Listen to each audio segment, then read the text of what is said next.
The last game we ever played together started at 9 o'clock on a Friday night in October and ended with me screaming at something outside.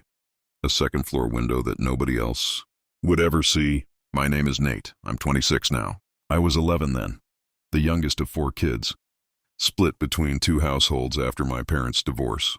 Every few weeks, my dad would drive us across town to spend the weekend with our mother, who lived in a second-floor apartment in a part of the city that felt like it had been forgotten by everyone, except the people who couldn't afford to leave. The building sat at the end of a long access alleyway. The only way in or out was to drive or walk that alleyway, which ran between 2 blank brick walls for nearly 100 meters before the complex opened up into a small parking lot ringed by lampposts that cast everything in a dull, rusted orange. My mother's apartment was warm. It smelled like cinnamon and old paperbacks, and she kept too many throw pillows on every surface, which I loved.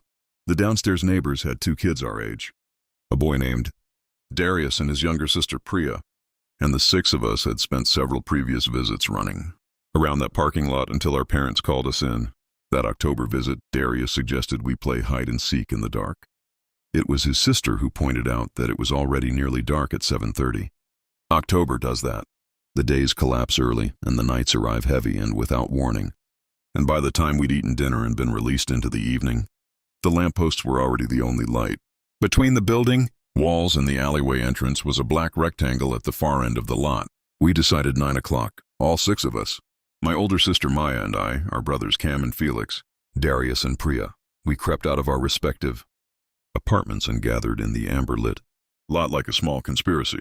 The air had that specific October bite, cold enough to see your breath, warm enough not to care. Dry leaves had collected against the base of the building wall, and they scraped and shifted in the wind. We chose the seeker the way we always did. A counting rhyme passed from hand to hand until Darius was it. He covered his eyes against one of the lampposts and began counting, loudly. 50. Everyone scattered. Maya grabbed my wrist and pulled me toward the far end of the lot, past the large industrial waste bins, into the mouth of the alleyway itself. Her logic was sound, for no one would follow us this far. We'd be the last ones found. We pressed ourselves into the gap between the rear of the bins and the brick wall and waited, listening to Darius's counting grow faint. The alleyway was darker than the lot. The lamppost light didn't reach this far, and the brick walls on both sides caught nothing. Overhead, the sky was a deep blue-black with no visible stars. The only sound was the wind moving through the gap and the occasional shift of something in the bins. "Ready or not?" Darius's voice called from far away. Maya and I stayed still. 2 minutes passed, then 5. The excitement of the hiding dissolved into the ordinary boredom of waiting too well, and I shifted my weight from foot to foot and whispered that maybe we'd picked too good a spot. Maya laughed quietly. She said we should just walk out and forfeit. It was getting late anyway. We stepped out from behind the bins and started back toward the lot. That's when I looked toward the far end of the alleyway. The entrance, the street end, the end that led out to the public road, was maybe 40 meters away. There was a single light mounted on the building corner there, positioned to shine downward, creating a harsh pool of amber directly below it and leaving the face of anyone standing in it in complete shadow. Someone was standing in it. Tall, unnaturally tall, the kind of height that registers as wrong before you consciously identify it. Still, completely still, arms at their sides. I couldn't see the face. The downward angle of the light above them cast their hair into a full shadow that covered everything from the nose up. Their hair was large, rounded, a wide, rounded mass of dark curls that caught the amber light at the edges. No, not curls, a wig. The shape was too deliberate, too perfectly round. The color wrong in the light, not natural dark, but dark with undertones of something vivid beneath. A clown wig. Maya's hand closed around my arm before I'd finished the thought. "Don't run," she said very quietly. "Just walk, back toward the lot." We walked. I kept my eyes forward, watching the corner of the building where the lot would open up, not letting myself look back. Maya's grip on my arm was tight enough to leave a mark. We found Cam and Priya near the side of the building. Cam was irritated. He thought we were forfeiting to mess with the game. I grabbed his sleeve and pulled him around the corner of the bin fair, enough to show him down the alleyway. The figure was still there, but it had moved.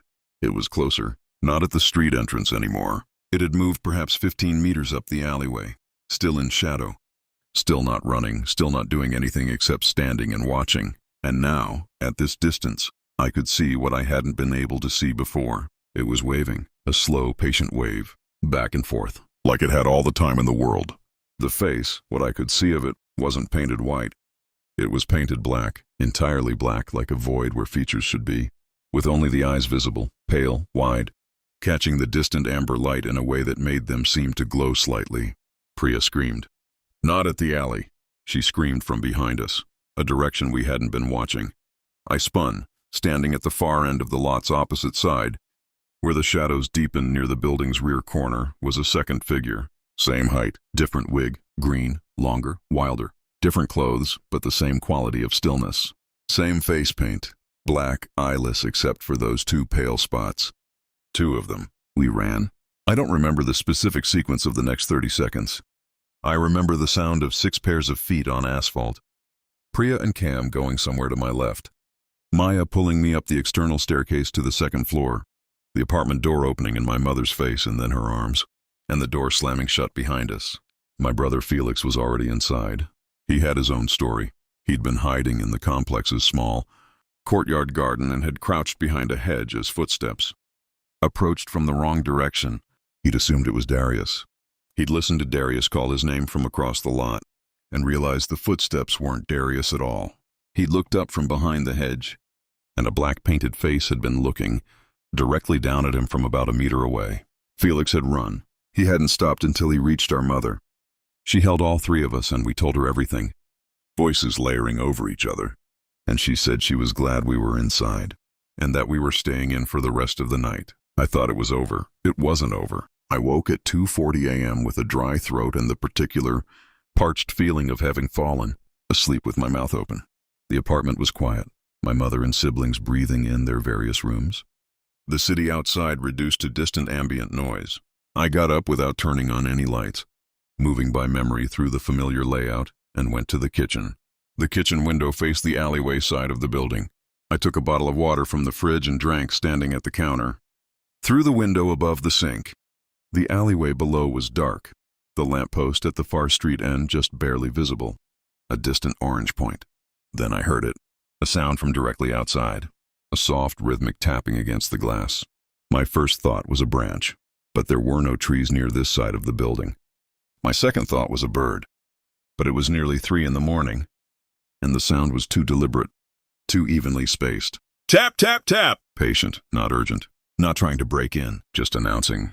I stood motionless at the counter for a full minute, holding the water bottle, listening to the tapping continue at its steady, unhurried pace.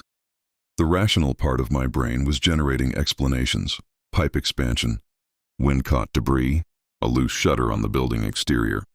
But the rational part of my brain was losing ground rapidly to the part that remembered what we had seen 3 hours ago. We were on the second floor. I told myself that was why I had nothing to worry about.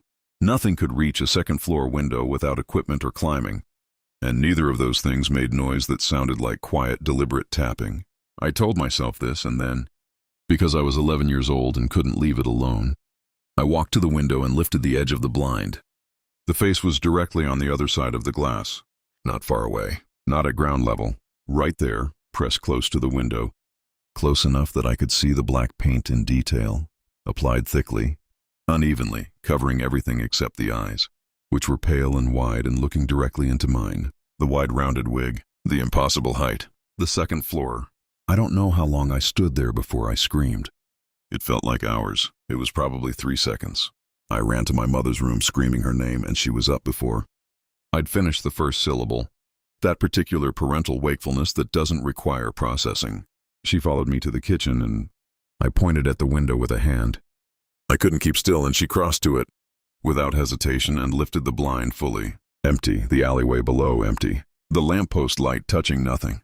My mother looked at me for a long moment, and then she said, "I believe you." And she pulled me away from the window and didn't let go of my hand for the rest of the night. We left the next morning. My father picked us up at 8, and my mother walked us to his car and spoke to him quietly for a moment with her back to us. He nodded. He didn't say anything on the drive home. I never found out who they were. My mother called the building manager, who said there had been other reports, A couple of kids, dressing up and running through the complex to frighten residents. A Halloween prank campaign that had apparently been going on for several weeks in that area. The manager seemed to treat it as minor, a nuisance. I've thought a lot in the years since about the mechanics of what I saw that night. The second floor, the tapping, the face pressed against glass that should have been unreachable. The building's exterior was old brick pitted, with sufficient texture for handholds. A tall person, athletic, motivated. It's explainable. It's all technically explainable. What I can't explain is the patience of it. Not breaking in, not threatening, just tapping, just waiting, just watching through the glass with those pale eyes and that black painted face, making sure I knew they were there. The prank, if that's what it was, had been designed not to cause physical harm but to install something, a splinter of dread, a permanent association between darkness and being watched that doesn't respond to rational explanation or the passage of time. It worked. I'm 26 now. I still check the window before I sleep. I still feel the particular unease of a dark alleyway at the end of an October street.